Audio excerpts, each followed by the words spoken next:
Verse of the day, Hebrews chapter 10, verse 25.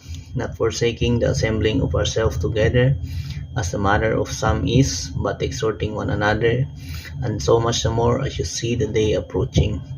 Yan, loading po kami dito sa Saudi at katatapos ng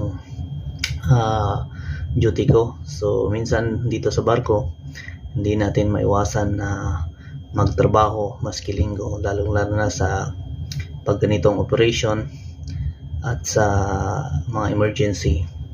Pero sabi dyan sa verse na not forsaking the assembling of ourselves together, na huwag nating kalimutan yung araw ng pagtitipon-tipon na kung saan tayo ay magpasalamat at magbigay papuri sa Panginoon. Kaya sa atin yung 6 na araw at yung isang araw ay ibigay natin sa Panginoon.